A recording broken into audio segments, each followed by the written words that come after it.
Les estamos presentando Aquí se habla libertad con Pedro Urruchurtu por rcr.tv, la radio que se ve. Bien amigos, estamos de regreso en Aquí se habla libertad, hoy analizando la política exterior de los Estados Unidos hacia América Latina y haciéndonos la pregunta, digamos, si esta política, para muchos hoy inexistente, lo que está terminando es favoreciendo a las tiranías criminales de la región. Y para eso, en esta segunda parte del programa, he invitado a un buen amigo de esta casa con el que siempre nos gusta conversar, siempre muy claro en sus análisis y su visión de lo que estamos enfrentando. Julio Schilling, politólogo y escritor, director de Patria de Martí, columnista también en el American. Y bueno, como ya decía, amigo de esta casa. Bienvenido, Julio. Gracias por acompañarnos y por tu tiempo. Un placer, Pedro, estar contigo en este tan destacado programa, que la realidad es que el lema Aquí se habla libertad dice muchísimo de la calidad y de la necesidad de precisamente hablar de libertad, promover la libertad. Sin libertad no tiene sentido la vida. Así es, y bueno, y además en esta casa, Radio Caracas Radio, que es un símbolo y un emblema de la libertad de Venezuela y que sigue de pie a pesar de todo. Pero precisamente entremos en materia hablando de la libertad, porque hoy pareciera, para quienes defendemos la libertad todos los días, que bueno, hay señales muy peligrosas que atentan contra la libertad y que están proviniendo nada más y nada menos que de la cuna, de lo que se supone, como decía Reagan, el gran reservorio de libertad y la gran referencia a la que todo el mundo huye cuando pierde la suya, cuando pierde su libertad. Y hoy pareciera que los Estados Unidos, Julio, no sé si tú coincides conmigo en esta introducción, pero pareciera que está extraviado. Pero no parece que esté extraviado por un tema de ineficiencia o por un tema exclusivamente de ingenuidad, sino porque pareciera que deliberadamente están tomando algunas medidas que, lejos de ayudar a los pueblos, los condenan a mayor opresión por parte de las tiranías. ¿Qué opinas de esto que está pasando con Cuba, con Venezuela, con Nicaragua? También ha venido pasando en los últimos meses. ¿Qué está pasando? ¿Cuál es tu visión? ¿Por qué crees tú que en este momento los Estados Unidos y esta administración está desmontando toda la presión hacia tiranías criminales, creyendo que con ellas se puede llegar a acuerdos de política? Pedro, mira, estamos viendo una grave contradicción moral. O sea, por un lado, estamos viendo a los Estados Unidos, la Comunidad Europea, la OTAN, elevar valores occidentales en la ayuda que se le está dando a Ucrania. Yo creo que eso tenemos que aplaudirlo, porque el campo de batalla, o sea, es Ucrania, ¿no es verdad? Pero el agresor es modelos despóticos versus sociedades libres y abiertas democráticas. Entonces, pues, estamos viendo una postura que incluye sanciones, incluye apoyo bélico, apoyo de inteligencia, que hay que aplaudir este tipo de actitud. Sin embargo, vemos entonces en el hemisferio occidental, que es el patio de los Estados Unidos, son sus vecinos, es la región que le impacta más directamente, buscar un acomodamiento que contradice totalmente la postura moral que están teniendo. Y como si esto no fuera poco, ocurre en momentos que en el caso de Cuba comunista se están cometiendo crímenes de lesa humanidad de una manera descarada y a la luz del día. Están emitiendo sentencias hasta de 30 años a personas, la mayor parte de ellos jóvenes que nacieron en cautiverio bajo el comunismo, por simplemente salir y exigir sus derechos naturales de ser libre y pedir un fin al dominio comunista. Entonces, ocurriendo esto, vemos cómo los Estados Unidos quiere premiar al régimen castrista, porque esto hay que entenderlo, y si me permite, quiero solamente tocar este punto para poder apreciar estas cosas. Mira, regímenes totalitarios, incluso regímenes como el venezolano, que son dirigidas desde un régimen totalitario como es Cuba comunista. Nicaragua también tiene el mismo caso. Cuando tú comercias, o sea, la sociedad civil no existe.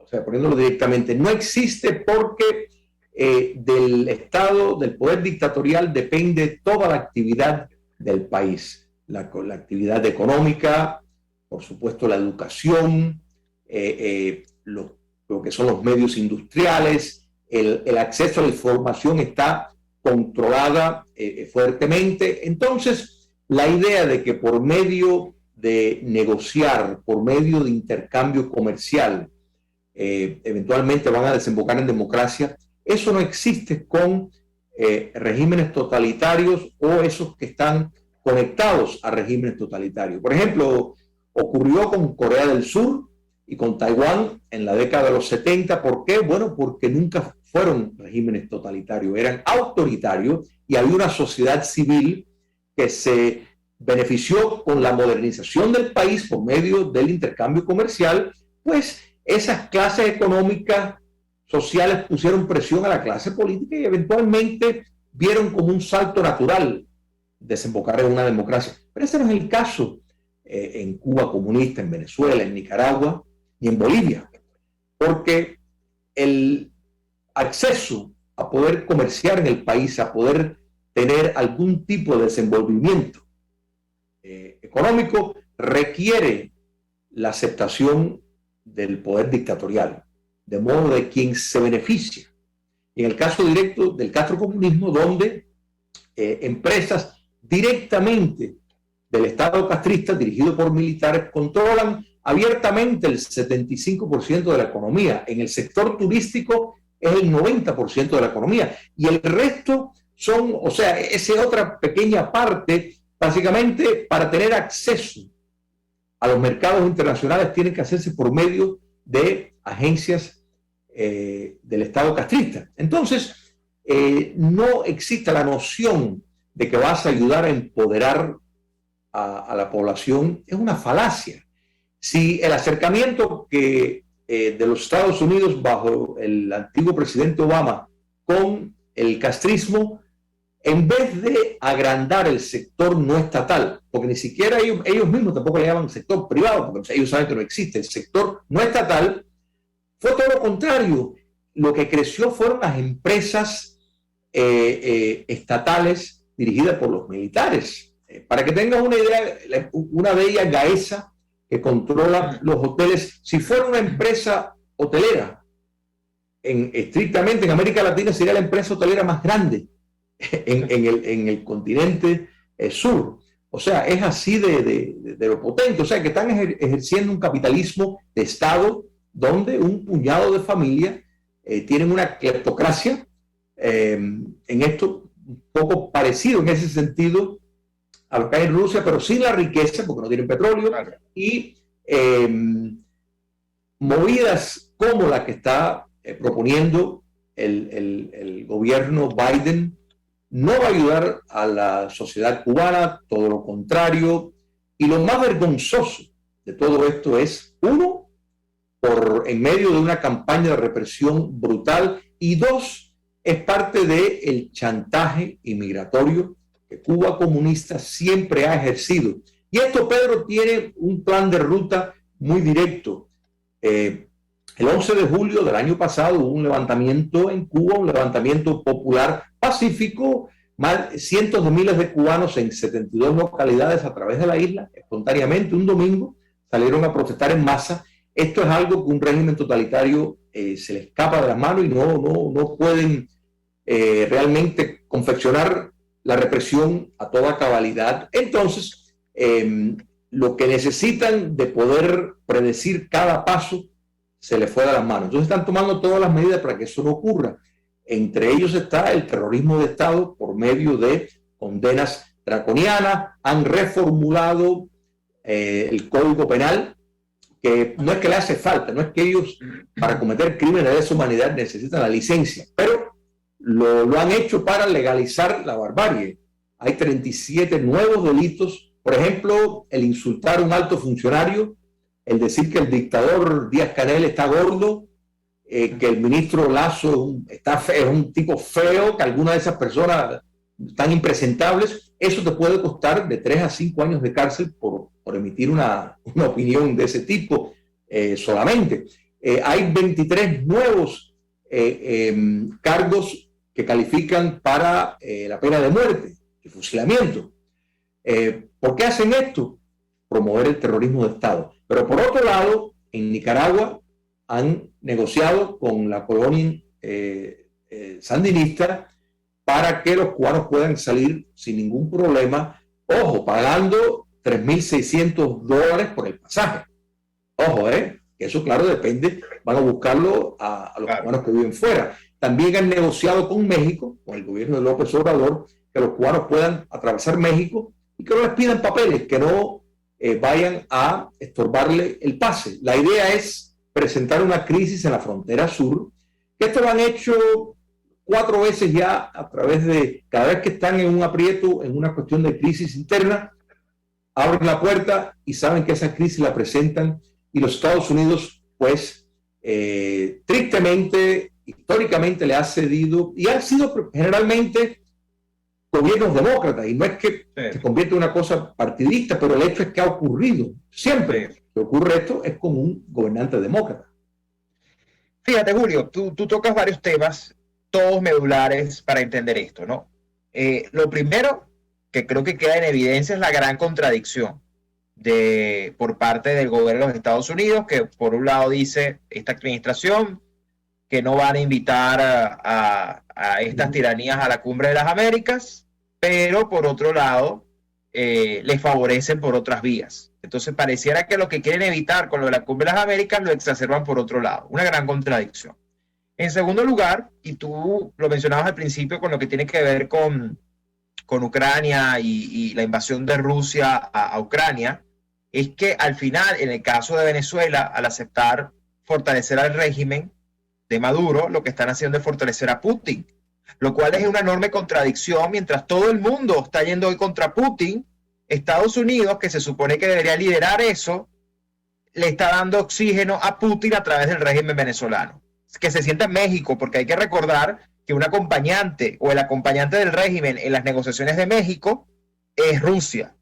Entonces, ahí hay otra gran contradicción. En tercer lugar, que creo que es muy importante y tú lo mencionas también, es el ceder a cambio prácticamente de nada. Es decir, en las últimas semanas, el régimen castrista, por hablar solo de Cuba, ha recrudecido sus mecanismos de represión. Tú lo acabas de mencionar, por ejemplo, el Código Penal, esa reforma, que lo que hace es darle carácter legal a lo que era ya una práctica cruel que tiene más de 6 décadas implementándose en la isla y que ahora, bueno, tipifican y modernizan los crímenes acorde, bueno, como todos sabemos, las tiranías también se modernizan y se adaptan a la tecnología.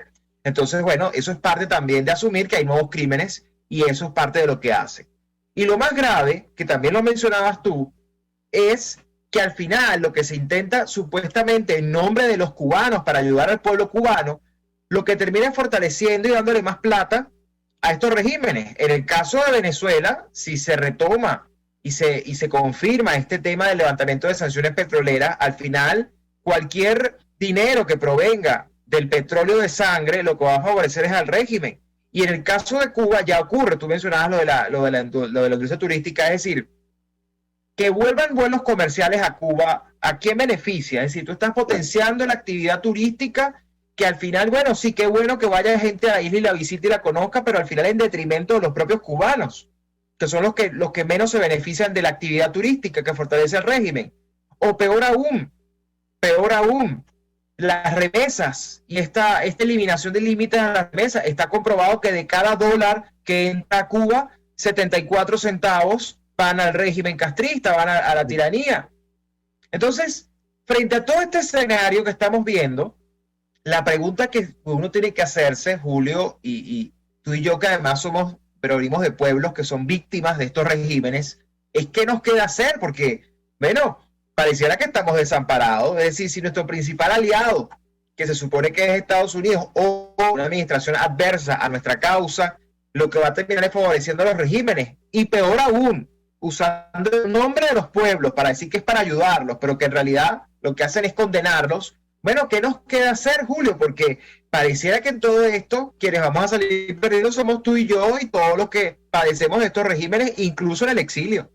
Mira, concuerdo totalmente y tocaste un punto brillantemente que me encantó, y eso es, igual que la computadora que hacer su update, estamos viendo la actualización del modelo dictatorial en Cuba por medio de pasando leyes para tener ya previsto que si alguien manda por texto, por un WhatsApp, mira, están protestando en tal lugar, eso es un crimen. Si tú mandas un WhatsApp a otro cubano, de acuerdo a esta nueva ley, o a cualquier persona, manda un mail, hay 10 personas reunidas que están gritando aquí contra el régimen, eso te puede dar de 3 a 10 años de cárcel por mandar un texto de ese tipo. El código familiar, que esto es otra cosa que se está también gestando, busca responsabilizar a los padres por lo que hacen los hijos. En otras palabras, si tu hijo de 18 años, de 21 años, de 16 años, que vive en tu casa, sale a protestar, los padres tienen que responder por eso. Eso es una forma de convertir a los padres en represores. Pero el punto que yo creo que uno, sin lugar a duda, se hace en cuanto a esto es que las acciones tienen consecuencias y estamos viendo acciones que van en consecuencia con algo que ya se esperaba. Me voy a explicar lo que estoy diciendo. Todas las personas que rodean a la actual administración, que lo asesoran con respecto a Cuba, con respecto a Venezuela, con respecto a Nicaragua, son personas que vienen de una escuela de pensamiento de distensión, o sea, que creen en el apego con estos tipos de regímenes. Entonces, en el caso de Cuba, todas las personas que estuvieron asociadas con el pacto Castro-Obama de unos años atrás, que el presidente Trump revirtió la mayor parte de todas esas medidas, fueron parte de ese equipo o fueron asistentes a personas que estaban trabajando en eso, de modo de que esto se veía venir. Lo ha demorado 3 cosas.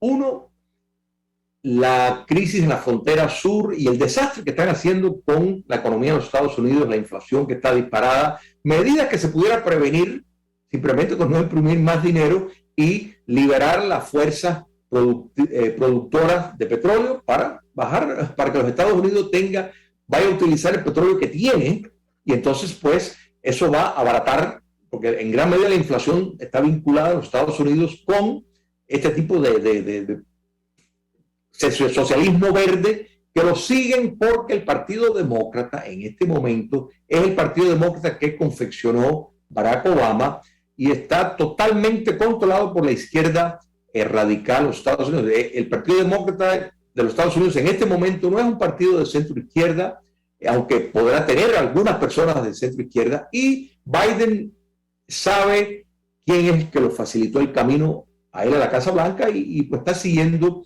las directrices. Entonces esto se veía venir ya de antes de tiempo. La segunda cosa que lo demoró fue lo del 11 de julio, que claro, se le hizo difícil a ellos proceder con un acercamiento en medio de campañas de represión colosal. Y tercero, después lo de Ucrania también les obligó a demorar. Pero hace unas semanas la delegación castrocomunista estuvo en Washington, supuestamente para hablar de inmigración, pero ya esto se veía venir. Es más, en entrevistas que yo dije, lo que le está diciendo el castrocomunismo es lo siguiente, le está diciendo: nosotros como único podemos parar esto es si ustedes nos mandan, nosotros tenemos un problema económico, necesitamos recursos, ustedes tienen que abrir las entradas para así aliviar la situación económica interna. Y tristemente la administración Biden pues que hubiera querido esperar hasta después de noviembre, que son cuando son las elecciones. Por un tema, un cálculo electoral lo tuvo que adelantar, se dio al chantaje.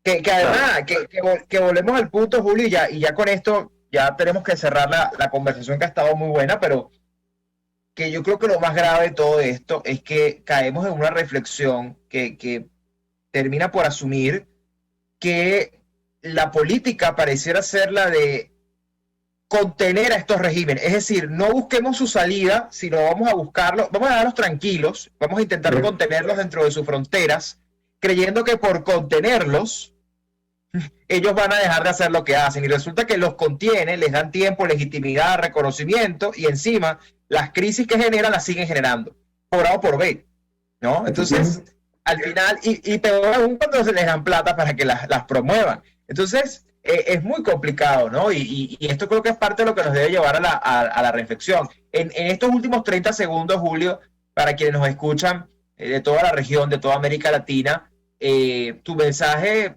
digamos, de optimismo, a pesar de esto que pinta tan oscuro en estos tiempos. Mira, en noviembre, en las elecciones de mediados de término, ya se están tomando medidas en cuanto a medidas de integridad al voto.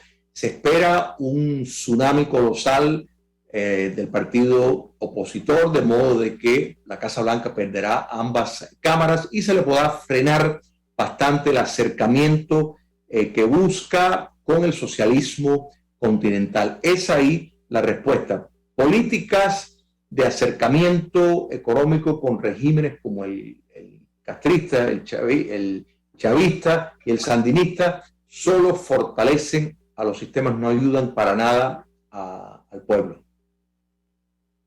Así es. Bueno, Julio, te agradezco muchísimo esta conversación, clarísimo como siempre. Mucho por hacer, aunque la cosa pinta difícil, tenemos un rol y una responsabilidad de mantener esto vivo, de mantener estos temas, de alzar la voz y de no callarnos frente a estas arbitrariedades y estos exabruptos por parte de quienes toman decisiones y que, insisto, las toman supuestamente en nombre de los pueblos, pero terminan favoreciendo a quienes los oprimen. Y eso es lamentable, es despiadado y hasta en cierto punto incomprensible, porque al final entonces caemos en un relativismo donde la justicia es negociable a cambio de petróleo, donde, bueno, la impunidad puede ganar a cambio de unos cuantos barriles de petróleo o de lo que sea, o del chantaje de que te van a mandar más gente si no les mandas dinero a ellos, y al final, insisto, quienes siguen padeciendo son los cubanos, los venezolanos, los nicaragüenses y todos los que hemos sido víctimas de un modelo tan oprobioso como el que ha exportado Cuba de manera tan exitosa y que, bueno, ha tenido marca, además, con sello del Foro de Sao Paulo y todos estos temas que ya hemos hablado en otros programas. Así que, Julio, gracias por acompañarnos. Esta es tu casa siempre y espero que podamos seguir conversando muy pronto. Con mucho gusto siempre. Un fuerte abrazo para ti, esa gran audiencia que tiene este programa. No, así es, gracias, Julio. Bien, amigos, conversábamos con Julio Schilling, politólogo y escritor, director de Patria de Martí, también columnista en el American, y con esto llegamos al final de este programa. Gracias por acompañarnos como todos los jueves en Aquí se habla libertad, y nos escuchamos en la próxima semana en otra edición por acá, por Radio Caracas Radio. Chao, chao. RCR presentó Aquí se habla libertad con Pedro Uruchurtu.